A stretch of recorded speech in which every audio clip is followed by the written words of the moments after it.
Hello friends, myself Dr. Dhaneshwari Patil from KK Wagh Engineering College, Nasik. Now today from Engineering Materials we are going to discuss the topic conducting polymer. Now when we say the polymer, so polymer it's a long chain molecule obtained by the repeating units of monomers.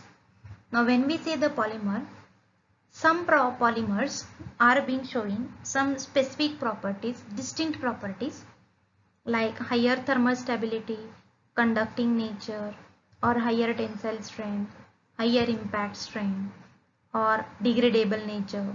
And that is why, due to these distinct properties, that polymers are called as the specialty polymers. And today we are going to see one of the type of specialty polymer, that is the conducting polymer. So the organic polymer which can conduct the electricity is known as the conducting polymer.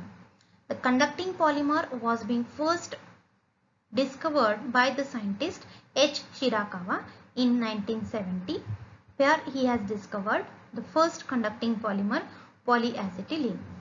This polyacetylene was synthesized by passing the dry acetylene gas over the Ziegler-Natta catalyst in toluene solvent at -78 degrees Celsius. Now why this polyacetylene is conducting in nature, or why other polymers are being showing the conducting nature. So in order to show the conducting nature, the polymer should satisfy some structural requirement. Let us see what are that. First one, polymer chain should be linear. Another one, it should have high planarity in structure.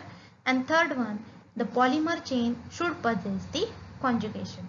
So these are the three basic requirements to be fulfilled in order to show the conducting nature in the given type of polymer. Now why these are the structural requirements? Let us see. These are some examples of conducting polymer like polyacetylene, polypyrrole, polyaniline and polyphenylene. Now in the definition what we said, the polymer which can conduct electricity is known as a conducting polymer. Now if we take the example of metals, so metals that are also conducting in nature. Why? Because of free electrons. Means what we can say, in order to show the conductivity in a polymer chain should have free electron, mobile electron, movement of electron, and then that polymer will be conducting in nature. So basically if we want the free electrons, mobile electron, then if it is having a conjugation. If you see all this molecule like polyacetylene, polypyrrole, polyaniline or polyphenylene, here we are having the presence of alternate double single bond. So that will show the delocalization of electron, means can show the resonating effect like that of the benzene. And once the electrons will delocalize, will changes its place, moves from one place to another place, we will get mobility for electrons and thus will show the conducting nature. And to have this mobility of electrons, if the structure is linear and if it is planar, means if all the atoms and bonds are present in one plane and are being present in a linear structure, then that movement of electrons will be occurring at the faster rate and will occur throughout the polymer chain. And that is why we can say that in order to show the conducting nature, molecule should have the conjugation, then the planarity in structure, and linear it should be the structure for the given polymer chain. Now here if we see the trans polyacetylene, polypyrrole, polyaniline and polyphenylene all are having the planar structure, and that is why they can show this conducting nature. Now there are two types of conducting polymer, intrinsic conducting polymer and extrinsic conducting polymer. So when structural requirement is being fulfilled, then that polymer will be an intrinsic conducting polymer. So some polymers that can conduct the electricity because of their own structural features, and due to this they will be called as the intrinsic conducting polymer. So examples are polyacetylene, polyaniline or polypyrrole, and the polymers whose conductivity will be achieved by adding some external ingredients, like you can add metal powder, metal filaments in a polymer chain, and then it is becoming conducting, then it will be known as the extrinsic conducting polymer. Now this polyacetylene, polyaniline or polypyrrole, all these are the intrinsic conducting polymer, but these are the semiconductors. We can increase their conductivity by carrying out the doping process, like in case of the metals. So doping of conducting polymer. So low conductivity of intrinsic conducting polymer can be improved by doping process, and when we will carry out this doping, it will create either a positive charge or negative charge on the polymer chain by oxidation or by reduction. And that is why we can say that doping that will be of two types. One is a p doping and another one is the n doping. Let us see the p doping. So p doping, here p doping means oxidation, and oxidation means loss of electron. Now we know whenever we will remove an electron from a species, then it will create a positive charge. In the same way, in p doping we have to carry out oxidation by using oxidizing agents, and when we will carry out the oxidation of this polymer chain, then a positive charge that will get developed on the polymer chain.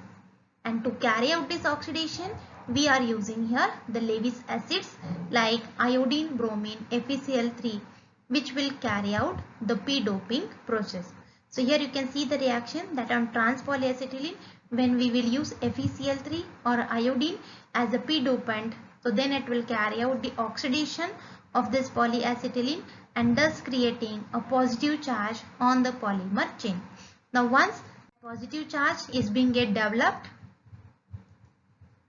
you can see here this positive charge is being developed at this place, and then to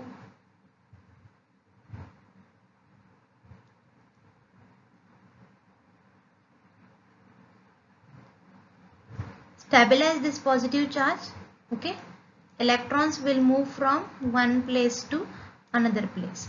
In the same way, you can see here we are having the positive charge. To stabilize this, here the electrons are moving, you will get the creation of positive charge here. To stabilize this one, now this pi bond will shift its electron to this side, so we will be creating the positive charge at this side, means it has carried out the delocalization of electrons. Electrons are moving, thus showing the conducting character. Another doping is n doping. N doping, here we will carry out the reduction. Reduction means the gain of electron, and whenever any species gain the electron, it will have the negative charge. So in n doping process, we can say negative charge is being developed on the polymer chain, and to develop that negative charge, we will use the Lewis bases, which will act as the reducing agent like lithium, sodium metal, naphthylamine, etc., and thus creates the negative charge. So here you can see the reaction that on trans polyacetylene, when we will use a sodium metal, it will carry out the reduction of this trans polyacetylene and has created the negative charge, which will get resonate throughout the polymer chain and thus increases the conductivity. Another type of polymer is extrinsic conducting polymer. Now in this extrinsic conducting polymer, we can achieve the conductivity by adding some external agents which are conducting in nature, and this can be done by two ways. One is a conductive element filled polymer, means we can add metallic fibers, metal oxides or carbon black during the molding process, and then that polymer can become conducting, or blended conducting polymer by blending a conducting polymer with some conventional polymers either physically or chemically and thus showing the conducting nature. Means structure is not responsible for conducting nature, but we are adding some external agents which gives them conducting character will be. Now let us see the next point, that is the applications of conducting polymer. Now conducting polymer find various applications as, so you can see here in the diagram, it is having various application. We can use this conducting polymer in electronic devices such as transistors, photodiodes and light emitting diodes, in telecommunication systems, in solar cells, in molecular wires and molecular switches, in rechargeable weight batteries, doped conducting polymers that can be used, in optical display devices. Also we can use this conducting polymer, or it can be also used as an anti-static coating for the clothing. Then in drug delivery system for human body we can use this conducting polymer. So it has having a various applications. Limitations of this conducting polymer, that this conducting polymers are being not used on a large scale because of their high cost and problems in processing and long-term instability, and due to this we cannot use this conducting polymers on a large scale. So in short, what we can say, the polymer which can conduct the electricity is known as a conducting polymer.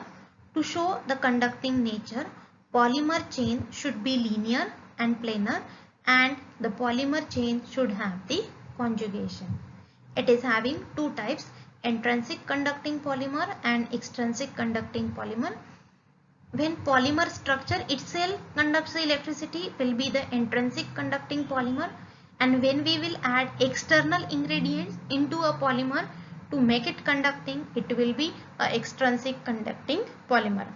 Intrinsic conducting polymers are semiconductors. We can increase their conductivity to the extent of metals by carrying out doping.